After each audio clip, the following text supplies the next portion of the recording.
Okay, thanks for your time today. Would you share your harsh experience on the day of 24th of February, on the day, and also your days of evacuation? Okay, I think that 24th of February all Ukrainians will remember for all life, because it was same but little bit different to any person. All Ukrainians wake up at night because of huge sounds of bombing. Sound of bombing, not the warning. Not the warning. The first bombing started at 4 o'clock in the morning, all over the country. Okay. In that moment, President of Russia in live stream was telling that he is starting special war operation. And for Ukrainians that means that everybody was sleeping in their houses, in their apartments with kids, with everybody, and they just heard huge sound. For me, I live on the 17th floor. I was sleeping with my kids. My husband was at work. And I heard like enormous huge sound of bombing. I wake up and I didn't believe. I thought it's a nightmare. I thought something, it's just a nightmare, because last 2 months we were very like nervous because of all news. We were not expected, but we understood something can happen. And I thought it's nightmare. I stand up, look at the window, and saw that the neighbors from other buildings also waked up. It's lights, lights become like turn on the windows, but my brain doesn't understand. My brain told me, no, it can't be. Go and sleep. And I returned to bed. In that moment, my phone called. Okay. Yeah, so it was my best friend. And I understand if she is calling me at 4 o'clock in the morning, this is it. So your friend explained. And she what asked, is behind this sound? She asked, "Did you hear? I said, "Yes." Is it? And she says, "Yes." This crazy old man started war.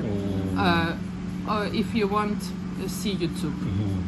I opened YouTube. I saw Putin telling that we will denazify something, blah blah blah. The Ukraine. After this, I called my mom and told her, please, it's a war. Please don't panic. Everything's okay. We don't know what will be, but please gather your like main things and come to me. My mom didn't believe me. She told me, come on, what you're talking about? What war? What war? I need to go to my work. She care about flowers. Okay. I need to care about my flowers. I said, no, mom, you don't understand. Please take like couple of things, couple of clothes, and come to me, and we will decide what to do. My little boy was sleeping, and I didn't want to wake up him because I didn't have a plan. I called my husband, explained him, and he thought, okay, be in touch, tell me what's happening, and I will understand what to do. Our first decision, where to sit, where to move to my friend's house. They have a big house with a big basement. So means can use as a safe place. Kind of. It's not bomb shelter, but it's a very big basement. Okay. And first decision was to sit there, and nobody believed. Nobody. We thought it will be like for a couple of days. We live in modern society, and our politics, diplomatics should handle it. They should find a decision. There is no chance it will be like war in Ukraine, in the whole country. Politician can step in and solve without developing the war situation. Yes. And I took a couple of things for me. It was a cold season, it was winter. More things for my kids. My mom came to me and we moved to my friend's house. For 2 days, and after 2 days we understand we can't. We can't because it started like alarms every hour, every 2 hours. I really don't remember, but every 2 hours it's alarm. So the situation in general deteriorating or becoming worse. Yes. Worse. Situation was totally panic all over country. We heard bombing. We heard bombing a lot. Our kids were playing like in the yard. Sun was shining. Everything okay, and suddenly another bombing. Everything shaking.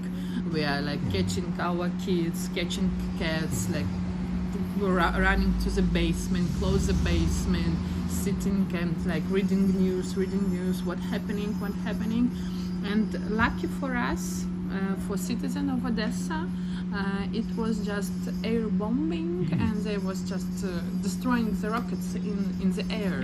But we didn't understood it in the beginning. Nobody prepared us what is war and how to indicate this.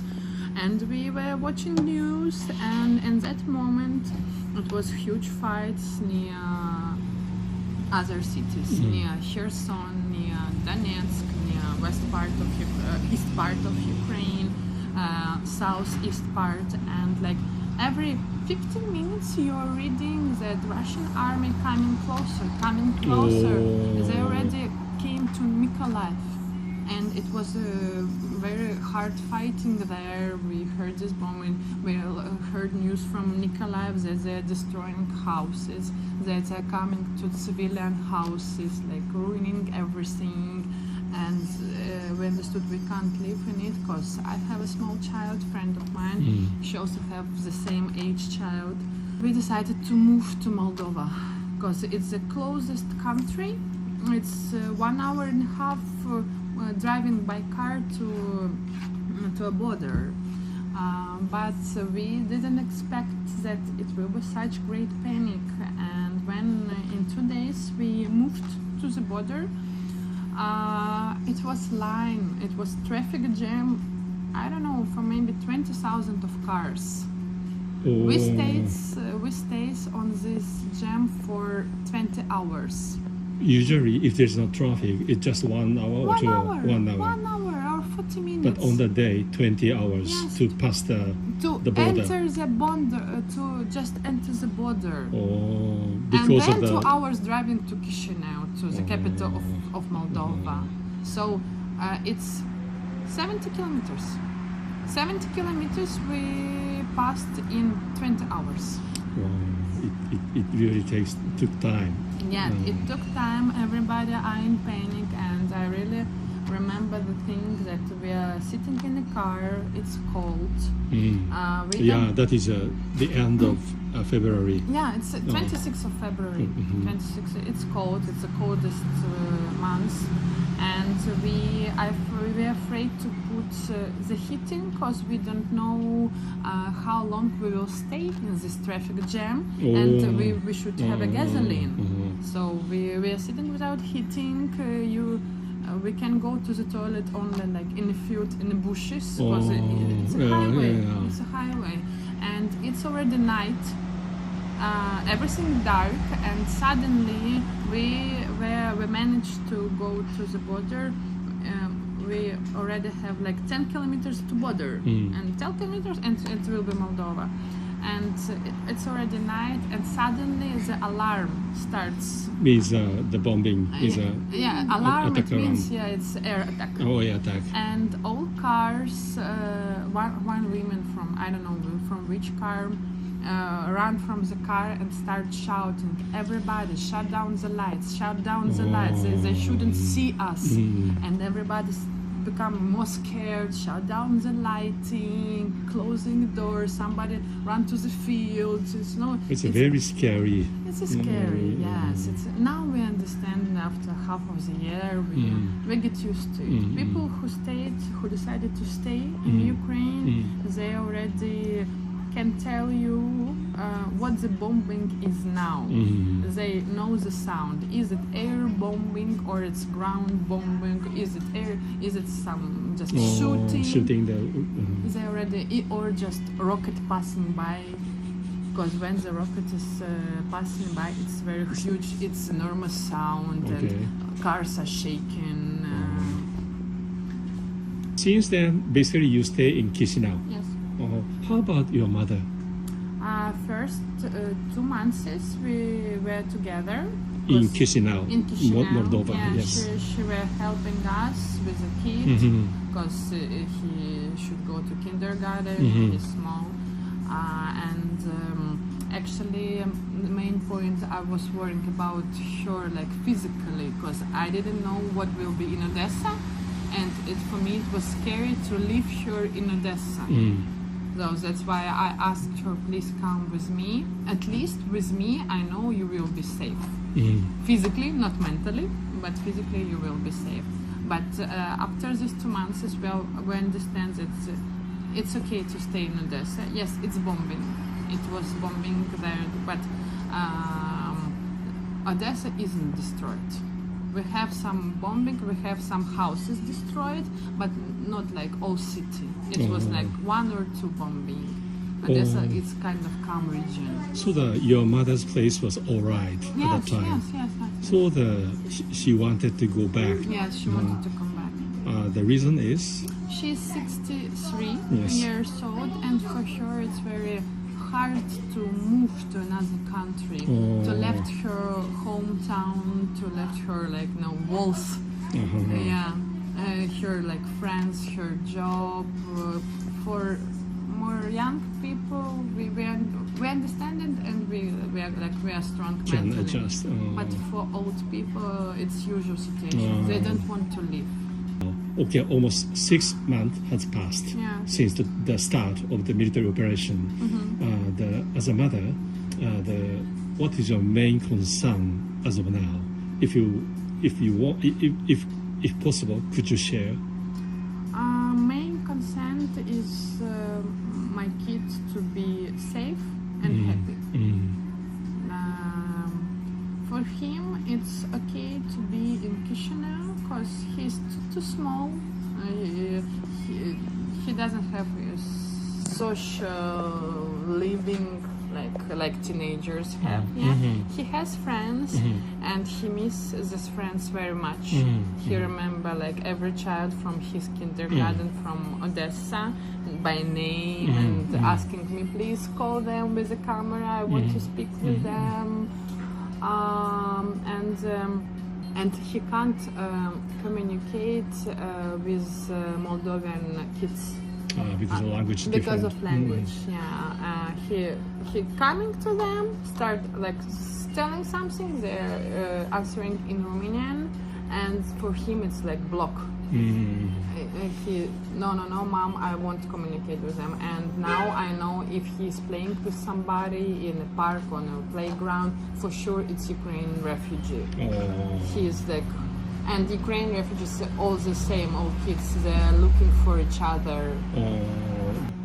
So in this point, we already like get used to, but I understand that in 1 year or maybe 2 years, I don't know, he needs to attend the school, and nobody will give an answer what will be in 1 year or 2 years.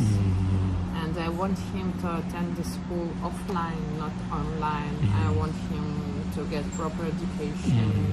Like I want him to have like his own good life. He deserves it like every Ukrainian and not Ukrainian kid. Every kid deserves their life.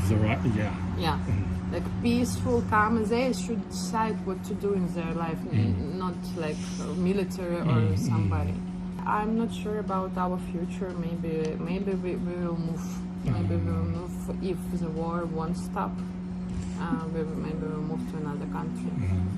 Our plans, if like I think people all around the world, they have long-lasting planning. Ukrainians don't have long-lasting planning anymore. We can plan for a week, we can plan for a month, and that's it. Okay, thank you very much for sharing. I hope I told you something.